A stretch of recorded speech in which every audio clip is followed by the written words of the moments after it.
It is Saturday, September 29th, 2018. I'm Adam Messinger, and we're going to talk Batdick.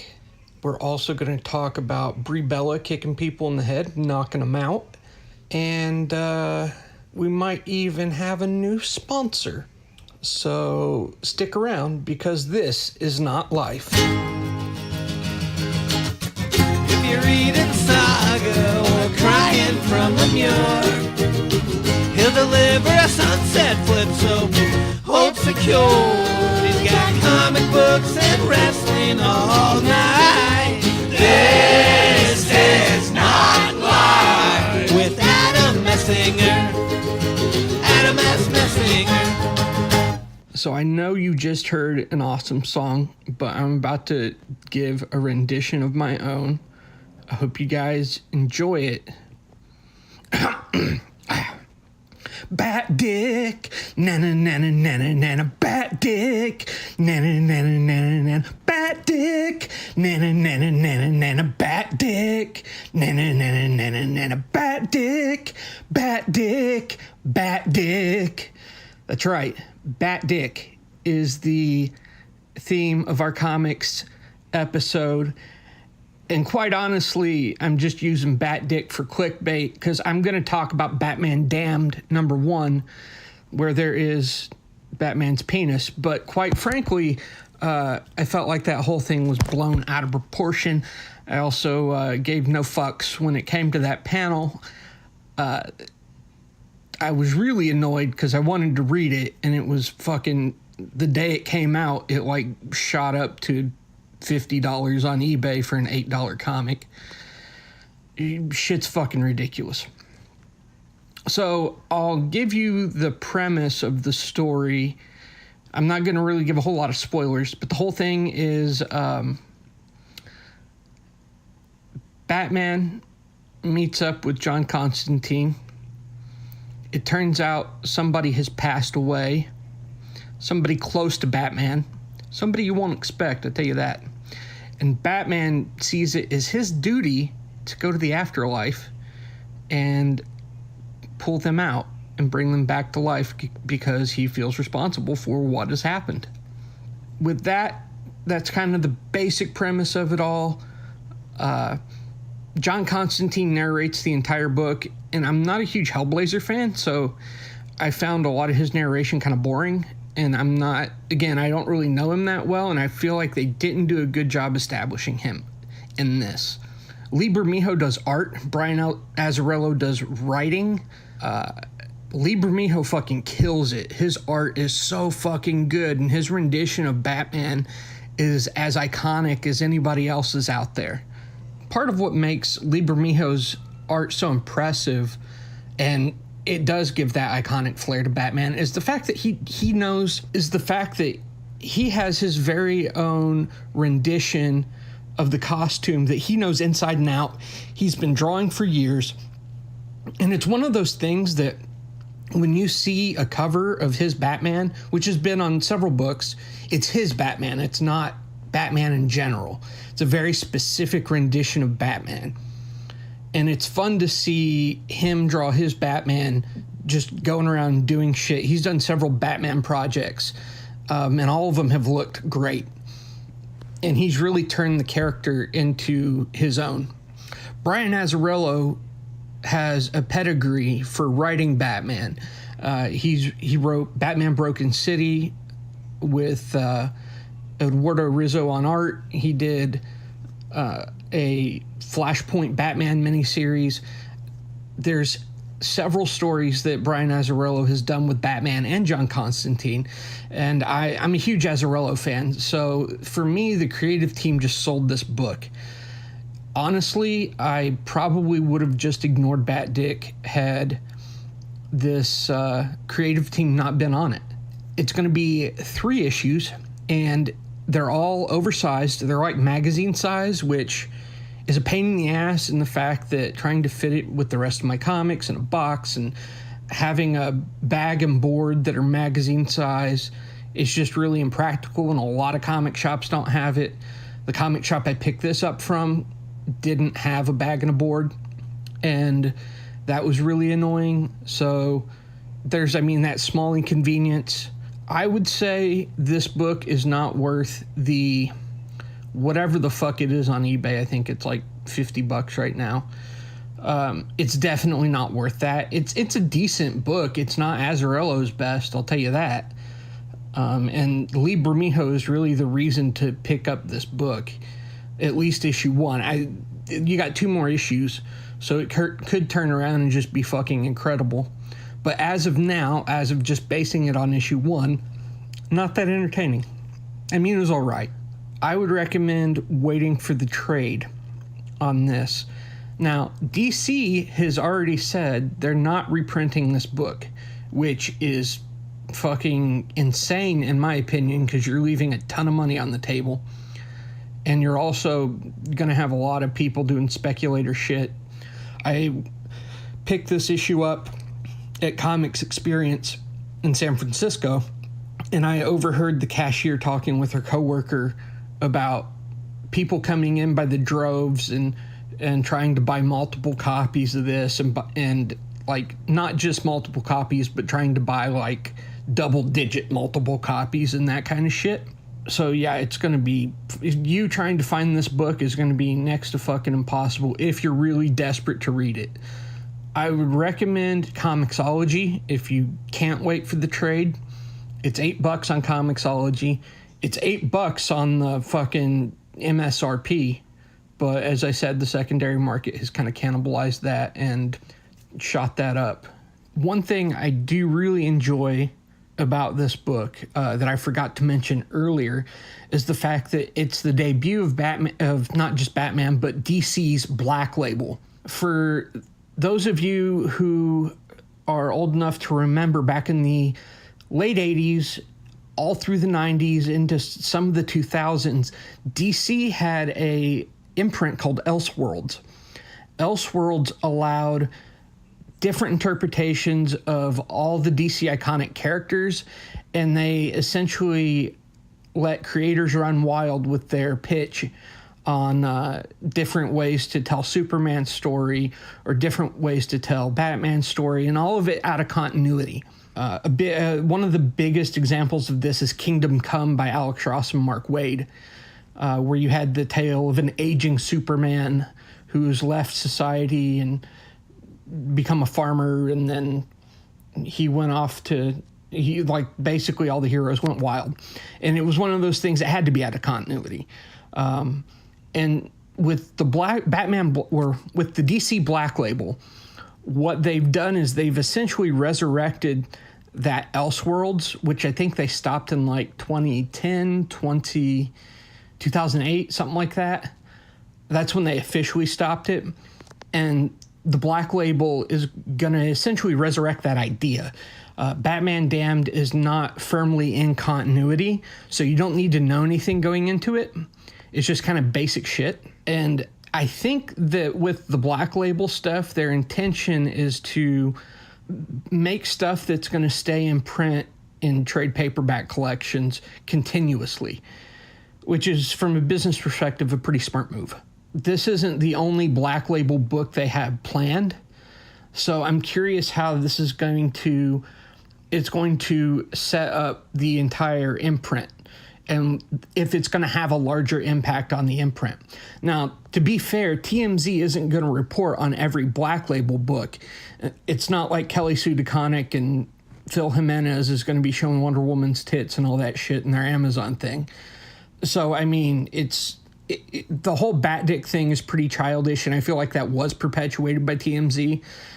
At the same time, it goes into the question, is all publicity good publicity? Because this definitely worked. It sold out within the first week. And the fact that they're not going to be doing a reprint, that's just, that's unheard of. In a lot of cases where a book sells out in the first week, you've got a second printing already on the way. So with that, we're all adults. I didn't care about Batdick. I blame TMZ for me having to hunt this fucking thing down all the way in San Francisco. That was annoying. On top of that, the book just being meh. I feel like this one got a little too much hype. So if you got to buy it, as I said, Comixology. or wait on the trade. With that, stick around.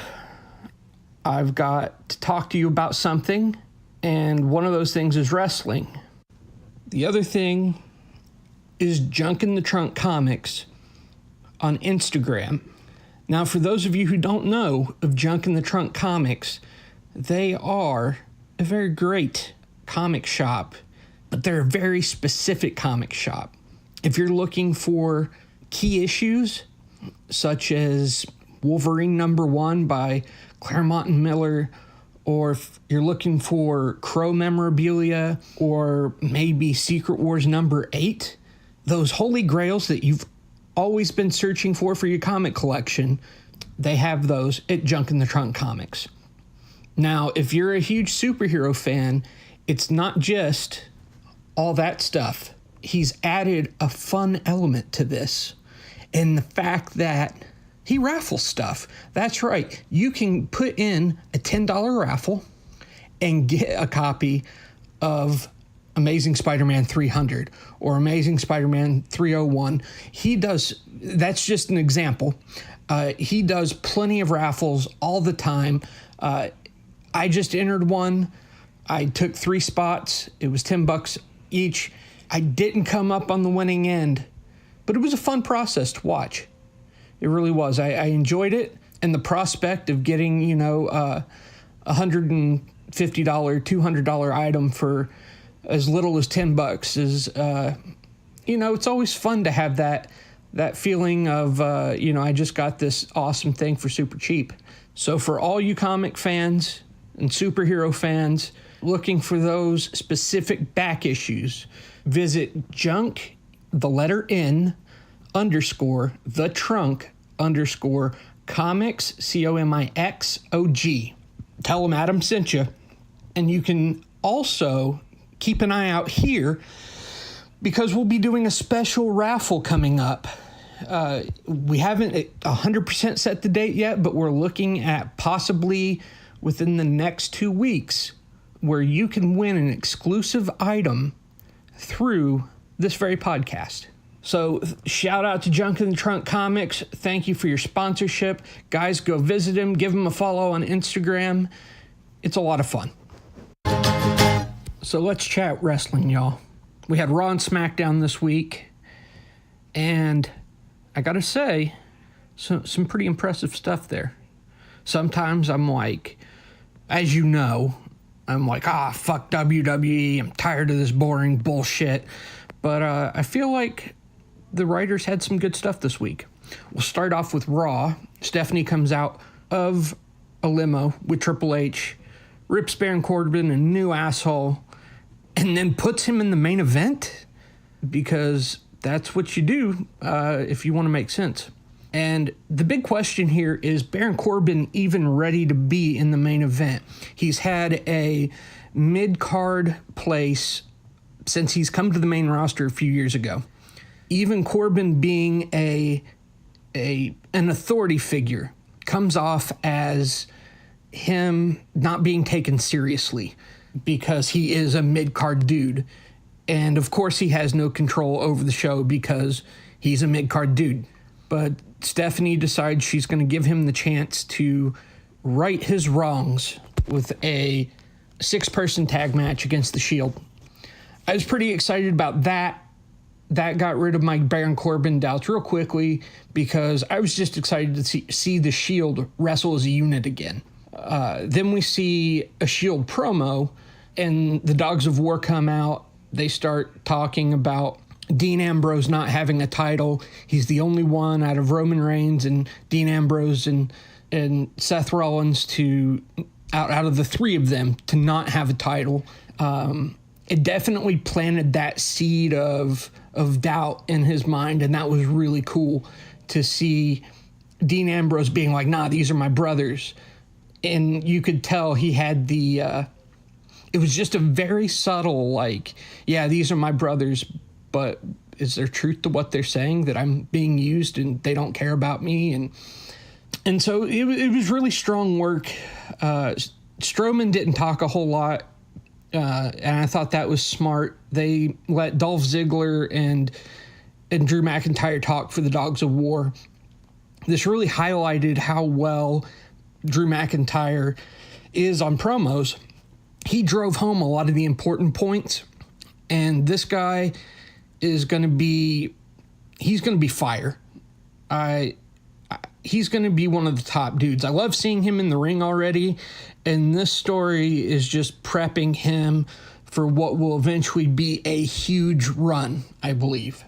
So we had that segment. It was decent, but you can't have too much of a good thing, because then we had Finn Balor with Bayley versus Jinder Mahal with Alicia Fox. I fell asleep during the match, so I can't tell you a whole lot of what happened. I just assumed things happened, and they cut to commercial, and then they had what was probably the wrestling gif of the week with a match of the Bella Twins and Natalya versus the Riot Squad. Fairly early on in the match, you have Brie Bella giving Liv Morgan the yes kicks across the chest as Liv Morgan's on her knees, and it's very much a Daniel Bryan thing, her husband move, except he's really careful and Liv Morgan is not. Well, I take that back. Liv Morgan would have been fine. It was Brie Bella who was not very careful. So the gif is Brie Bella kicking Liv Morgan in the head, and then you can tell she's about to go down, and like it's just very like an inch or two she's about to go down, and then she gets kicked in the head again, and then that's where she just fucking goes face first. And it was a scary moment, of course, in the ring, I'm sure. Hearing the announcers try to play that off was it was awkward, and I kind of found that amusing, and just like nobody wanted to call a spade a spade. Nobody wanted to say like, oh, she just got knocked the fuck out.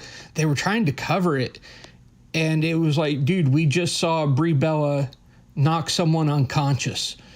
Like that happened right there in the ring. And they're just like, oh, maybe she got hit on the bridge of the nose and maybe she's not feeling good. Like, well, no fucking shit. She just got a concussion. She got a crazy concussion. So and I got to say, if I was Ruby Riott, like that match would have been done, because I would have fucking rolled up whoever was legal in the ring at that time as my next move. It would have been a roll up and fucking pin, and I would have called the match from there, and that would have been it. I would have stopped the fucking match. But they're professionals. The reason I'm not is because I'd do shit like that, and I'd be super pissed that they just knocked my friend out. But no, they keep going. In fact, they do this tower spot where the three women suplex another three women, and I can't tell who takes this. I can't remember who takes the suplex, but Liv Morgan hops in on it after she like hops back in the ring, and they have to, after that, they have to be like, you need to get the fuck out of the ring and you need to stay with a medical person. So they kept her out of the ring after that. Ruby Riott called the match because she's the veteran and she's been on the indies, which that should tell you something. Ruby Riott's been on the roster since December of last year. So not even like a full year. And Brie Bella and Nikki Bella debuted in fucking November of 2006 or 7, something like that. So like, and you have Ruby Riott calling the match as the veteran? That doesn't sit well with me, man. That's, with this and seeing Brie Bella, the other gif from a couple weeks ago, Brie Bella nearly killing herself trying to do a dive outside of the ropes. And then, I've heard on Tough Enough a couple years ago, an actress stated to Daniel Bryan, an actress who ended up becoming one of the Tough Enough contestants, that during her acting spot, Brie Bella slapped her and burst her eardrum. And Daniel Bryan kind of laughs it off. He's like, oh yeah, she did the same thing to me. Like, that's not fucking safe either. So I definitely think Brie Bella should be sent down to the Performance Center, train with Sarah Amato, the head women's trainer over there, for 4 or 5 months, It'll shake off the ring rust, and I think it'll break some of the bad habits. And hopefully, I just want the safety of the performers at the end of the day. And I think that would make for a safer working environment for everyone. So that's my rant on that. After that, they had Cancer Kids come out, and your heart was bastard if you're like, fuck the Cancer Kids. Then they had Connor of the Ascension beat Chad Gable, which is the first time Connor's ever won anything on TV. And they're setting up the whole thing as Chad Gable versus Bobby Roode, and Chad Gable's going to outshine Bobby Roode, and Bobby Roode's probably going to turn heel. And it's one of those things that I think is going to happen. It looks to me that's what they're going to do, and that's not a bad thing because I think that'll be an awesome story when they tell it. But in the meantime, we're getting fucking 5-minute matches of Connor winning. Luckily, they made up for that with the Raw Tag Team Championship match of the Revival versus McIntyre and Ziggler. The Revival are traditionally heels, and then you have Ziggler and McIntyre who are heels. And the match was so good that the fucking roof almost blew off the place at certain parts.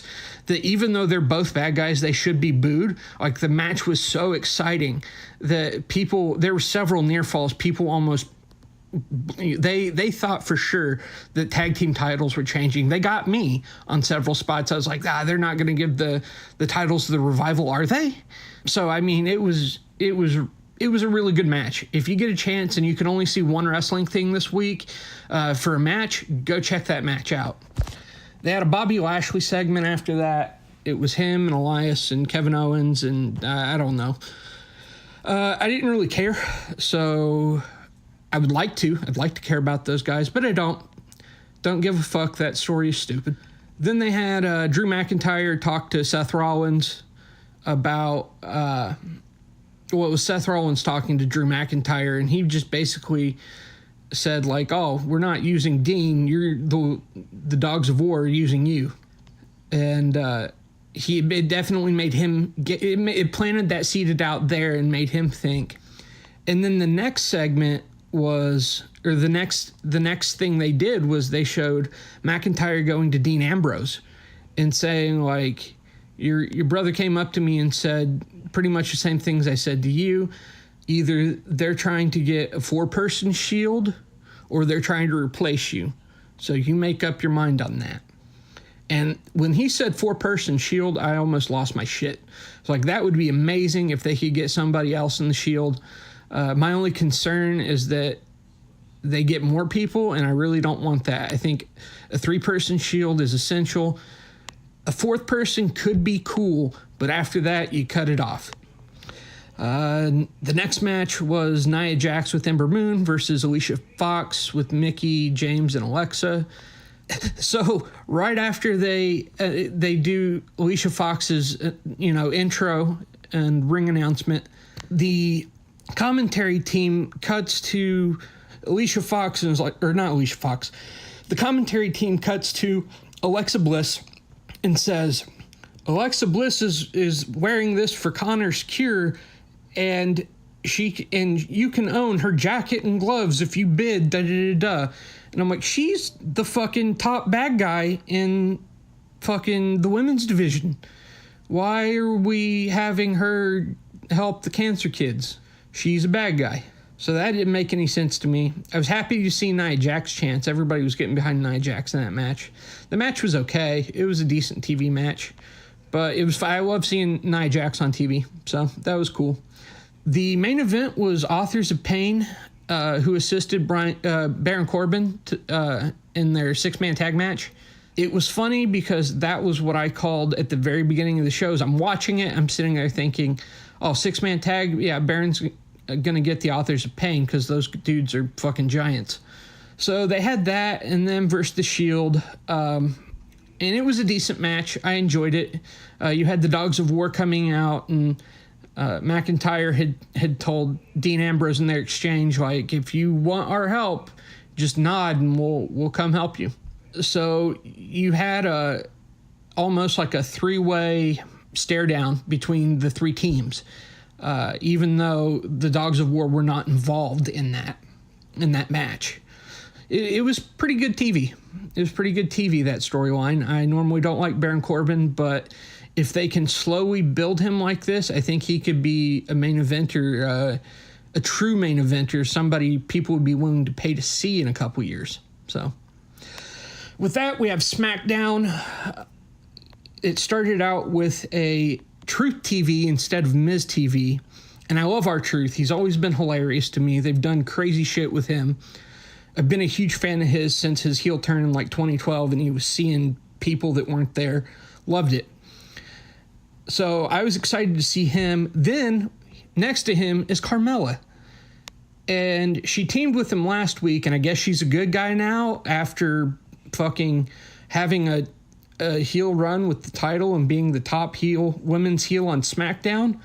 And that just made no goddamn sense of why she's a good guy now. So they had that. It was entertaining. They had like a dance break in the middle of their fucking interview with Daniel Bryan, and that had me dying. Like that, the whole thing was very R-Truth, and he's a pretty funny character for me. He's really entertaining.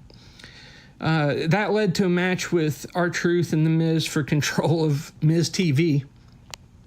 And that match was just kind of whatever. Then they had Sheamus with Cesaro versus Big E in the New Day. It was interesting to me because Big E sent out a tweet earlier in the week that essentially called Sheamus a bully whenever Sheamus came to FCW and would always talk. And he said Sheamus would talk about himself and bully the talent in training, and that he punched Sheamus during that time because he didn't give a shit. So it really made it interesting for me. They didn't bring that up at all, but it made it interesting for me as to what that dynamic meant, especially since Sheamus won. Is that punishment for Big E? Am I reading too much into it? So I'm curious to see how that's going to play out later. You had Naomi and Asuka versus Mandy Rose and Sonya Deville. That match was it was Triple Z worthy, getting them snores on. Then you had Ty Dillinger versus Nakamura. And Nakamura's the U.S. champ, and right now he's in such a weird place. They don't know what to do with him. I really hope they find a good feud for him soon, because right now that U.S. title don't mean shit. They had Randy Orton come out and beat the fuck out of Ty Dillinger.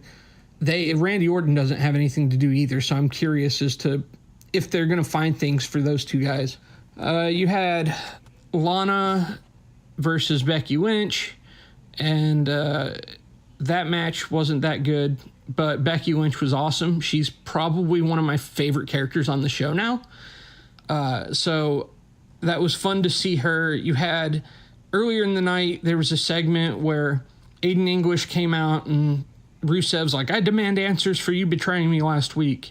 And he was like, yeah, I made you good and Lana fucked you up, and you gonna tell him about Milwaukee, Lana? And so the whole crowd starts chanting Milwaukee. And Lana's like, I don't know what's going on. And they're going to follow that up next week. They built some good drama for me. The main event really delivered in the main event. It wasn't even a fucking match. It was a contract signing with AJ Styles and Samoa Joe. And they're waiting on Samoa Joe to come out with Paige at the table and all that. And fucking Joe pops up on the Titantron. He don't give a shit about this contract, evidently, and who knows when he's going to sign it, because he didn't sign it that night. He fucking went to AJ Styles' house, and that was really good. They're making, this feud is one of the best feuds they've had this year, and it's good to see every week. They really escalate it with Joe being a creepy and dangerous motherfucker, and it's all building to their match in a couple weeks in Australia. So with that, on Raw, on the not Dave Meltzer scale, I would give it marinara sauce. It had good parts to it, but it also had meh parts to it. You're like, oh, this marinara sauce is good. And then after a bit, you're like, yeah, it's good, but whatever, with what you're dipping into it. And then at the end, you're like, yep, this marinara sauce is really good. For SmackDown, I would give it a pillowcase. You love pillowcases. They keep your head comfy at night. They're important and an essential part of sleeping. And this is an essential part of a function, and that's fucking watching wrestling. So I really dug it. And it's a fancy fucking pillowcase. It fits around wrestling perfectly. And with that, we're at the end of the show. I want to thank you for listening. Follow me on social media at Adam S. Messinger. I want to thank Ted Gabbard, who departs us this week to greener pastures. I'm going to miss him. You've made me sound excellent, way better than I have any right sounding. So go follow him and all his future stuff. On Twitter, he's at Friends of Ted. On Twitch, he's Ted's Friends. All one word. He's always got some dope-ass games on Twitch. So go follow him. Keep up with what he's doing. I want to thank Dandelion Massacre for the theme song. I would like to thank... Dan Faughdner. That's who I wanted to thank for all the graphics and all that stuff. And thanks to Junk in the Trunk Comics. Again, you can follow them at Junk, the letter N, _ the trunk _ comics, COMIXOG, on Instagram. With that, I will see you next week.